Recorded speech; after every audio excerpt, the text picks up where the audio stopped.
ಕರ್ನಾಟಕ ರಾಜಕೀಯದಲ್ಲಿ ಒಂದು ದೊಡ್ಡ ಚರ್ಚೆ ಶುರುವಾಗಿದೆ. ಅದು ರಾಜ್ಯದ ಮುಖ್ಯಮಂತ್ರಿ ಸಿದ್ದರಾಮಯ್ಯನವರು ಅಮೆರಿಕದ ಅಧ್ಯಕ್ಷ ಡೊನಾಲ್ಡ್ ಟ್ರಂಪ್ ಅವರ ಬಗ್ಗೆ ನೀಡಿರುವಂತಹ ಒಂದು ವಿವಾದಾತ್ಮಕ ಹೇಳಿಕೆಯಿಂದ ಒಂದು ಕಡೆ ಶಾಂತಿಯ ಮಂತ್ರವನ್ನ ಜಪಿಸುವ ಟ್ರಂಪ್ ಮತ್ತೊಂದು ಕಡೆ ಯುದ್ಧದ ದಾರಿಯನ್ನ ಹಿಡಿತಾರೆ ಎಂದು ಹೇಳುವ ಮೂಲಕ ಸಿದ್ದರಾಮಯ್ಯನವರು ಟ್ರಂಪ್ ಅವರ ಪರಸ್ಪರ ವಿರುದ್ಧ ನಿಲುವನ್ನು ತೀವ್ರವಾಗಿ ಖಂಡಿಸಿದರೆ ಈ ಒಂದು ಹೇಳಿಕೆ ಈಗ ಬಿಜೆಪಿ ಮತ್ತು ಕಾಂಗ್ರೆಸ್ ನಡುವೆ ದೊಡ್ಡ ವಾಕ್ಸಮರಕ್ಕೆ ಕಾರಣವಾಗಿದೆ. ರಾಜ್ಯದ ಮುಖ್ಯಮಂತ್ರಿಗಳು ಅಂತಾರಾಷ್ಟ್ರೀಯ ವಿದ್ಯಮಾನಗಳ ಬಗ್ಗೆ ಹೀಗೆ ಬಹಿರಂಗವಾಗಿ ಕಿಡಿಕಾರಿದರ ಹಿಂದಿನ ಅಸಲಿ ಕಾರಣವೇನು? ಇದಕ್ಕೆ ಬಿಜೆಪಿ ನೀಡಿರುವ ತಿರುಗೇಟೇನು? ಈ ವಿವಾದ ಭಾರತ ಮತ್ತು ಅಮೆರಿಕದ ಸಂಬಂಧದ ಮೇಲೆ ಅಥವಾ ನಮ್ಮ ರಾಜ್ಯದ ರಾಜಕೀಯದ ಮೇಲೆ ಎಂತಹ ಪರಿಣಾಮ ಬೀರಬಹುದು? ಇದರ ಬಗ್ಗೆನೇ ಒಂದು ವಿಶೇಷ ವರದಿ ಇದೆ, ಬನ್ನಿ ನೋಡ್ತಾ ಹೋಗೋಣ. ಸ್ನೇಹಿತರೆ, 2026ರ ಆರಂಭಿಕ ತಿಂಗಳುಗಳು ಜಾಗತಿಕ ಇತಿಹಾಸದಲ್ಲಿ ಒಂದು ಪ್ರಮುಖ ಸಂಘರ್ಷದ ಕಾಲಘಟ್ಟವಾಗಿ ದಾಖಲಾಗ್ತಾ ಇದೆ. ಅಮೆರಿಕದ ಅಧ್ಯಕ್ಷ ಡೊನಾಲ್ಡ್ ಟ್ರಂಪ್ ಅವರ ಆಡಳಿತವು ಒಂದು ಕಡೆ ಜಾಗತಿಕ ಶಾಂತಿಯ ಮಂತ್ರವನ್ನ ಜಪಿಸುತ್ತಾ ಮತ್ತೊಂದು ಕಡೆ ಮಿಡಲ್ ಈಸ್ಟ್ನಲ್ಲಿ ಭೀಕರ ಮಿಲಿಟರಿ ಕಾರ್ಯಾಚರಣೆಯನ್ನ ಕೈಗೊಂಡಿರುವುದು ಜಾಗತಿಕ ಮಟ್ಟದಲ್ಲಿ ತೀವ್ರ ಚರ್ಚೆಗೆ ಗ್ರಾಸವಾಗಿದೆ.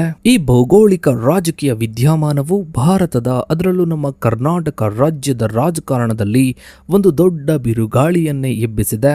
ಮುಖ್ಯಮಂತ್ರಿ ಸಿದ್ದರಾಮಯ್ಯನವರು ಅಮೆರಿಕದ ಅಧ್ಯಕ್ಷರ ಈ ವಿರೋಧಾಭಾಸದ ನೀತಿಯನ್ನು ದ್ವಂದ್ವ ನೀತಿ ಎಂದು ಕರೆಯುವ ಮೂಲಕ ತೀವ್ರವಾಗಿ ಖಂಡಿಸಿದ್ದಾರೆ. ಇದು ಕೇವಲ ಒಬ್ಬ ವ್ಯಕ್ತಿಯ ಅಥವಾ ಒಂದು ದೇಶದ ನೀತಿಯ ಮೇಲಿನ ಟೀಕೆಯಾಗಿ ಉಳಿಯದೆ ಭಾರತದ ಆಂತರಿಕ ರಾಜಕೀಯದಲ್ಲಿ ಕಾಂಗ್ರೆಸ್ ಮತ್ತು ವಿರೋಧ ಪಕ್ಷವಾದ ಬಿಜೆಪಿಯ ನಡುವೆ ಒಂದು ದೊಡ್ಡ ಸೈದ್ಧಾಂತಿಕ ಸಂಘರ್ಷಕ್ಕೆ ನಾಂದಿ ಹಾಡಿದೆ. ಈ ವಿವಾದದ ಆಳವನ್ನ ಅರ್ಥ ಮಾಡಿಕೊಳ್ಳಲು ನಾವು 2026ರ ಫೆಬ್ರವರಿ ಮತ್ತು ಮಾರ್ಚ್ ತಿಂಗಳಲ್ಲಿ ನಡೆದ ಜಾಗತಿಕ ವಿದ್ಯಮಾನಗಳನ್ನು ಮತ್ತು ಅವು ಕರ್ನಾಟಕದ ರಾಜಕೀಯ ನಾಯಕರ ಮೇಲೆ ಬೀರಿದ ಪ್ರಭಾವವನ್ನ ಸೂಕ್ಷ್ಮವಾಗಿ ಗಮನಿಸಬೇಕಾಗುತ್ತೆ. ಸ್ನೇಹಿತರೆ, ನಮಗೆಲ್ಲ ಗೊತ್ತಿರೋ ಹಾಗೆ 2026ರ ಅಂದ್ರೆ ಇದೇ ವರ್ಷ ಫೆಬ್ರವರಿ 28ರಂದು ಅಮೆರಿಕ ಮತ್ತು ಇಸ್ರೇಲ್ ಜಂಟಿಯಾಗಿ ಇರಾನ್ ಮೇಲೆ ಆಪರೇಷನ್ ಎಪಿಕ್ ಫ್ಯೂರಿ ಎಂಬ ಬೃಹತ್ ಮಿಲಿಟರಿ ಕಾರ್ಯಾಚರಣೆಯನ್ನ ಪ್ರಾರಂಭಿಸಿದ್ವು. ಈ ಕಾರ್ಯಾಚರಣೆಯ ಪ್ರಮುಖ ಗುರಿ ಇರಾನ್ನ ಪರಮಾಣು ಮಹತ್ವಾಕಾಂಕ್ಷೆಯನ್ನು ಹತ್ತಿಕ್ಕುವುದು ಮತ್ತು ಇದರ ಕ್ಷಿಪಣಿ ತಂತ್ರಜ್ಞಾನವನ್ನು ನಾಶಪಡಿಸುವುದಾಗಿತ್ತು. ಅಮೆರಿಕ ಅಧ್ಯಕ್ಷ ಡೊನಾಲ್ಡ್ ಟ್ರಂಪ್ ಈ ಕಾರ್ಯಾಚರಣೆಯನ್ನು ಐತಿಹಾಸಿಕ ಜಯ ಎಂದು ಬಣ್ಣಿಸಿದ್ರು ಮತ್ತು ಇರಾನ್ನ ಸರ್ವೋಚ್ಚ ನಾಯಕ ಸುಪ್ರೀಂ ಲೀಡರ್ ಅಯತುಲ್ಲಾ ಅಲಿ ಖಮೇನಿ ಸೇರಿದಂತೆ ಸುಮಾರು 48ರಿಂದ 49 ಹಿರಿಯ ಇರಾನ್ ನಾಯಕರು ಈ ದಾಳಿಯಲ್ಲಿ ಎಲಿಮಿನೇಟ್ ಆದರು. ಈ ಕಾರ್ಯಾಚರಣೆಯ ತೀವ್ರತೆಯು ಎಷ್ಟು ಭೀಕರವಾಗಿತ್ತೆಂದರೆ ಇರಾನ್ನ ಕ್ರಾಂತಿಕಾರಿ ಗಾರ್ಡ್ಗಳ 100 ಸೌಲಭ್ಯಗಳು, ನೌಕಾಪಡೆಗಳು ಮತ್ತು ಗುಪ್ತಚರ ಇಲಾಖೆಯ ಕೇಂದ್ರ ಕಚೇರಿಗಳನ್ನು ಗುರಿಯಾಗಿಸಲಾಗಿತ್ತು. ಟ್ರಂಪ್ ಅವರ ಪ್ರಕಾರ ಇರಾನ್ ತನ್ನ ಪರಮಾಣು ಕಾರ್ಯಕ್ರಮಗಳನ್ನು ಸ್ಥಗಿತಗೊಳಿಸುವಂತೆ ನೀಡಿದ್ದ ಎಚ್ಚರಿಕೆಯನ್ನು ನಿರ್ಲಕ್ಷಿಸಿದ್ದರಿಂದ ಈ ದಾಳಿ ಅನಿವಾರ್ಯವಾಗಿತ್ತು. ಆದರೂ ಅಮೆರಿಕದ ಪೆಂಟಗನ್ ಮೂಲಗಳು ನಂತರದ ದಿನಗಳಲ್ಲಿ ಕಾಂಗ್ರೆಸ್ಗೆ ಅಂದರೆ ಅಮೆರಿಕದ ಕಾಂಗ್ರೆಸ್ಗೆ ನೀಡಿದ್ದ ವರದಿಯಲ್ಲಿ ಇರಾನ್ ಅಮೆರಿಕದ ಮೇಲೆ ತಕ್ಷಣದ ದಾಳಿ ನಡೆಸುವ ಯಾವುದೇ ಗುಪ್ತಚರ ಮಾಹಿತಿ ಇರಲಿಲ್ಲ ಎಂದು ಒಪ್ಪಿಕೊಂಡಿರುವುದು ಟ್ರಂಪ್ ಅವರ ರಕ್ಷಣಾತ್ಮಕ ದಾಳಿ ಎಂಬ ವಾದಕ್ಕೆ ಹಿನ್ನಡೆಯನ್ನ ಉಂಟು ಮಾಡಿದೆ. ಇನ್ನು ಈ ಒಂದು ಯುದ್ಧವು ಕೇವಲ ಮಿಲಿಟರಿ ಸಂಘರ್ಷವಾಗಿ ಉಳಿಯದೆ ಜಾಗತಿಕ ಆರ್ಥಿಕತೆ ಮತ್ತು ನಾಗರಿಕ ಸಂಚಾರದ ಮೇಲೆ ತೀವ್ರ ಪರಿಣಾಮವನ್ನ ಬೀರಿದೆ. ಗಲ್ಫ್ ಪ್ರದೇಶದ ವಾಯು ಪ್ರದೇಶವನ್ನ ಮುಚ್ಚಿದ್ದರಿಂದ ವಿಮಾನ ಟಿಕೆಟ್ ದರಗಳು ಏರಿಕೆಯಾದವು ಮತ್ತು ಸಾವಿರಾರು ಅಲ್ಲ ಲಕ್ಷಾಂತರ ಭಾರತೀಯರು ಗಲ್ಫ್ ರಾಷ್ಟ್ರಗಳಲ್ಲಿ, ಅರಬ್ ರಾಷ್ಟ್ರಗಳಲ್ಲಿ ಸಿಲುಕಿಕೊಂಡಿದ್ದಾರೆ. ಈ ಮಾನವೀಯ ಬಿಕ್ಕಟ್ಟು ಕರ್ನಾಟಕದ ಮುಖ್ಯಮಂತ್ರಿ ಸಿದ್ದರಾಮಯ್ಯ ಅವರಿಗೆ ಅಂತಾರಾಷ್ಟ್ರೀಯ ವಿದ್ಯಮಾನಗಳ ಬಗ್ಗೆ ಪ್ರತಿಕ್ರಿಯಿಸಲು ನೇರ ಕಾರಣವನ್ನ ಒದಗಿಸಿತು. ಇನ್ನು ಸ್ನೇಹಿತರೆ, ಮಾರ್ಚ್ 1ರಂದು ಶಿವಮೊಗ್ಗ ವಿಮಾನ ನಿಲ್ದಾಣದಲ್ಲಿ ಮಾಧ್ಯಮಗಳೊಂದಿಗೆ ಮಾತನಾಡಿದ ಸಿದ್ದರಾಮಯ್ಯನವರು ಅಮೆರಿಕವು ಇರಾನ್ ಮೇಲೆ ನಡೆಸಿದ ದಾಳಿಯನ್ನು ಅನಾಗತ್ಯ ಎಂದು ಕರೆದರು. ಇವರ ಹೇಳಿಕೆಯನ್ನ ಗಮನಿಸಿದ್ರೆ ಒಂದೆಡೆ ಶಾಂತಿಯ ಮಂತ್ರ ಜಪಿಸುವ ಅಮೆರಿಕದ ಅಧ್ಯಕ್ಷ ಡೊನಾಲ್ಡ್ ಟ್ರಂಪ್ ಮತ್ತೊಂದೆಡೆ ಯುದ್ಧವನ್ನ ಮಾಡ್ತಾರೆ. ಇವರ ಈ ಪರಸ್ಪರ ವಿರೋಧಿ ನಿಲುವನ್ನು ನಾನು ತೀವ್ರವಾಗಿ ಖಂಡಿಸುತ್ತೇನೆ ಎಂದು ಹೇಳಿದರು. ಖಮೇನಿಯವರ ಸಾವಿಗೆ ಸಂತಾಪವನ್ನ ಸೂಚಿಸಿದ ಇವರು ಅವರ ಆತ್ಮಕ್ಕೆ ಶಾಂತಿ ಸಿಗಲಿ ಎಂದು ಪ್ರಾರ್ಥಿಸಿದರು. ಸಿದ್ದರಾಮಯ್ಯ ಅವರ ಈ ಟೀಕೆಯು ಟ್ರಂಪ್ ಅವರ ಪೀಸ್ ಬೋರ್ಡ್ ಎಂಬ ಶಾಂತಿಯ ಯೋಜನೆಯ ಹಿನ್ನೆಲೆಯಲ್ಲಿ ಬಂದಿದೆ. ಟ್ರಂಪ್ ಅಧಿಕಾರಕ್ಕೆ ಬಂದ ನಂತರ ಗಾಜಾ ಸಂಘರ್ಷವನ್ನ ಬಗೆಹರಿಸಲು 20 ಅಂಶಗಳ ಯೋಜನೆಯನ್ನ ರೂಪಿಸಿದ್ರು ಮತ್ತು ಇದಕ್ಕಾಗಿ ಜಾಗತಿಕ ವಿಶ್ವದ ನಾಯಕರನ್ನ ವೆಲ್ಕಮ್ ಮಾಡಿದ್ರು. ಆದರೆ ಅದೇ ಸಮಯದಲ್ಲಿ ಇರಾನ್ ಮೇಲೆ ಬೃಹತ್ ಯುದ್ಧವನ್ನ ಸಾರಿದ್ದು ಇವರ ಶಾಂತಿ ಮಂತ್ರದ ನೈತಿಕತೆಯನ್ನ ಪ್ರಶ್ನಿಸುವಂತೆ ಮಾಡಿದೆ. ಇನ್ನು ಮುಖ್ಯಮಂತ್ರಿಯವರ ಈ ನಿಲುವು ಕೇವಲ ಸೈದ್ಧಾಂತಿಕವಾಗಿರಲಿಲ್ಲ, ಇದು ಕರ್ನಾಟಕದ ಜನರ ಹಿತಾಸಕ್ತಿಯನ್ನ ಒಳಗೊಂಡಿತ್ತು. ಸಂಘರ್ಷದ ಕಾರಣದಿಂದಾಗಿ ಸಾವಿರಾರು ಕನ್ನಡಿಗರು ಪಶ್ಚಿಮ ಏಷ್ಯಾದಲ್ಲಿ ಮಿಡಲ್ ಈಸ್ಟ್ನಲ್ಲಿ ಸಿಲುಕಿಕೊಂಡಿದ್ರು.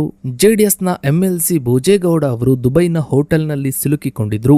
ಬಳ್ಳಾರಿ ಮತ್ತು ಚಿಕ್ಕಬಳ್ಳಾಪುರದ ನೂರಾರು ಪ್ರವಾಸಿಗರು ಮತ್ತು ವಿದ್ಯಾರ್ಥಿಗಳು ಅತಂತ್ರ ಸ್ಥಿತಿಯಲ್ಲಿದ್ದರು. ಈ ಪರಿಸ್ಥಿತಿಯನ್ನ ಮೇಲ್ವಿಚಾರಣೆ ಮಾಡಲು ಮುಖ್ಯಮಂತ್ರಿಯವರು ಮುಖ್ಯ ಕಾರ್ಯದರ್ಶಿ ಮತ್ತು ದೆಹಲಿಯ ರೆಸಿಡೆಂಟ್ ಕಮಿಷನರ್ಗೆ ನಿರ್ದೇಶನವನ್ನ ನೀಡಿದರು. ಇನ್ನು ಸ್ನೇಹಿತರೆ, ಸಿದ್ದರಾಮಯ್ಯ ಅವರ ಹೇಳಿಕೆಯು ಹೊರಬರ್ತಿದ್ದಂತೆ ಕರ್ನಾಟಕದ ಬಿಜೆಪಿ ನಾಯಕರು ತೀವ್ರ ವಾಗ್ದಾಳಿಯನ್ನ ನಡೆಸಿದರು.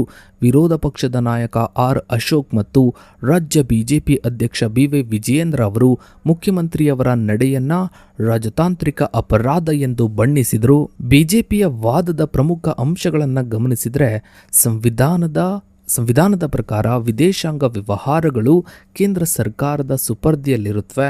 ಒಬ್ಬ ರಾಜ್ಯದ ಮುಖ್ಯಮಂತ್ರಿಯು ಸ್ನೇಹಪರ ದೇಶದೊಂದಿಗೆ ಅಂದರೆ ಅಮೆರಿಕದ ಅಧ್ಯಕ್ಷರ ವಿರುದ್ಧ ಇಂತಹ ಕಟು ಶಬ್ದಗಳನ್ನು ಬಳಸುವುದು ನಿಯಮಗಳಿಗೆ ವಿರುದ್ಧವಾಗಿದೆ.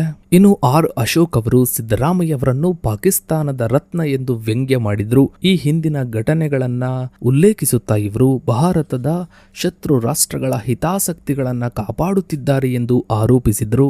ರಾಜ್ಯದ ಬಂಡುಕೋರ ಗುಂಪುಗಳ ವಿರುದ್ಧದ ಅಮೆರಿಕದ ಹೋರಾಟವನ್ನ ಖಂಡಿಸುವ ಮೂಲಕ ಸಿದ್ದರಾಮಯ್ಯನವರು ಬಂಡುಕೋರರ ಶಕ್ತಿಗಳಿಗೆ ಪರೋಕ್ಷವಾಗಿ ಬೆಂಬಲವನ್ನ ನೀಡ್ತಾ ಇದ್ದಾರೆ ಎಂದು ಬಿಜೆಪಿ ಆರೋಪಿಸಿತು. ಇನ್ನು ಸ್ನೇಹಿತರೆ, ಈ ವಿವಾದವು ಭಾರತದ ಎರಡು ಪ್ರಮುಖ ಪಕ್ಷಗಳ ನಡುವಿನ ವಿದೇಶಾಂಗ ನೀತಿಯ ಮೂಲಭೂತ ವ್ಯತ್ಯಾಸಗಳನ್ನು ಎತ್ತಿ ತೋರಿಸುತ್ತದೆ. ಕಾಂಗ್ರೆಸ್ ಪಕ್ಷವು ನೆಹರು ಅವರ ಕಾಲದಿಂದಲೂ ಅನುಸರಿಸಿಕೊಂಡು ಬಂದಿರುವ ಅಲಿಪ್ತ ನೀತಿ ಮತ್ತು ಸಾರ್ವಭೌಮತ್ವದ ಗೌರವವನ್ನು ಪ್ರತಿಪಾದಿಸುತ್ತಿದ್ದಾರೆ. ಬಿಜೆಪಿಯು ರಾಷ್ಟ್ರೀಯ ಹಿತಾಸಕ್ತಿ ಮತ್ತು ಬಲಿಷ್ಠ ಮಿತ್ರತ್ವ, ವಿಶೇಷವಾಗಿ ಅಮೆರಿಕ ಮತ್ತು ಇಸ್ರೇಲ್ ಜೊತೆಗೆ ಮೊದಲ ಆದ್ಯತೆಯಾಗಿ ಪರಿಗಣಿಸ್ತಾ ಇದೆ.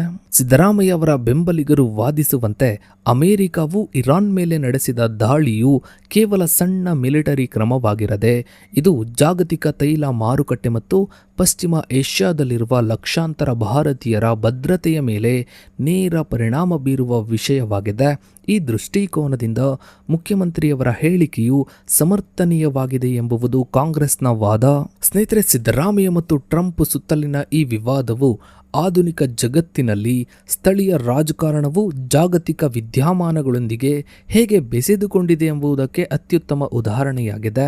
ಮುಖ್ಯಮಂತ್ರಿಯವರ ಹೇಳಿಕೆಯು ಒಂದು ಕಡೆ ಅಮೆರಿಕದ ಮಿಲಿಟರಿ ಆಕ್ರಮಣಶೀಲತೆಯ ವಿರುದ್ಧದ ನೈತಿಕ ಪ್ರತಿರೋಧದಂತೆ ಕಂಡರೆ, ಬಿಜೆಪಿಯ ದೃಷ್ಟಿಯಲ್ಲಿ ಅದು ರಾಷ್ಟ್ರೀಯ ಹಿತಾಸಕ್ತಿಗೆ ಮಾರಕವಾದ ರಾಜಕೀಯ ಗಿಮಿಕ್ ಆಗಿದೆ. ಇನ್ನು ಮುಂದಿನ ದಿನಗಳಲ್ಲಿ ರಾಜ್ಯ ರಾಜಕೀಯದಲ್ಲಿ ಹಾಗೂ ಮಿಡಲ್ ಈಸ್ಟ್ನ ಯುದ್ಧದಲ್ಲಿ ಏನೆಲ್ಲ ಬದಲಾವಣೆಗಳಾಗುತ್ತೆ ಅನ್ನೋದನ್ನ ಕಾದು ನೋಡಬೇಕಿದೆ. ಸೊ ಇದಾಗಿತ್ತು ಸ್ನೇಹಿತರೆ ಇವತ್ತಿನ ಈ ಒಂದು ವಿಡಿಯೋದ ಬಗ್ಗೆ ನಿಮ್ಮ ಅನಿಸಿಕೆ ಅಭಿಪ್ರಾಯಗಳನ್ನು ತಪ್ಪದೆ ಕಮೆಂಟ್ ಸೆಕ್ಷನ್ ಅಲ್ಲಿ ಕಮೆಂಟ್ ಮಾಡಿ. ಹಾಗೆ ವಿಡಿಯೋಗೊಂದು ಲೈಕ್ ಮಾಡ್ತಾ ವಿಡಿಯೋನ ಆದಷ್ಟು ಎಲ್ಲ ಕಡೆ ಶೇರ್ ಮಾಡಿ. ನೀವಿನ್ನು ನಮ್ಮ ಚಾನಲ್ಗೆ ಸಬ್ಸ್ಕ್ರೈಬ್ ಆಗಿಲ್ಲ ಅಂದ್ರೆ ಕೆಳಗಡೆ ಕಾಣ್ತಾ ಇರೋ ಸಬ್ಸ್ಕ್ರೈಬ್ ಅನ್ನು ಕ್ಲಿಕ್ ಮಾಡಿ. ಹಾಗೆ ಪಕ್ಕದಲ್ಲಿ ಕಾಣೋ ಬೆಲ್ ಐಕಾನ್ ಕೂಡ ಕ್ಲಿಕ್ ಮಾಡಿ. ಥ್ಯಾಂಕ್ಸ್.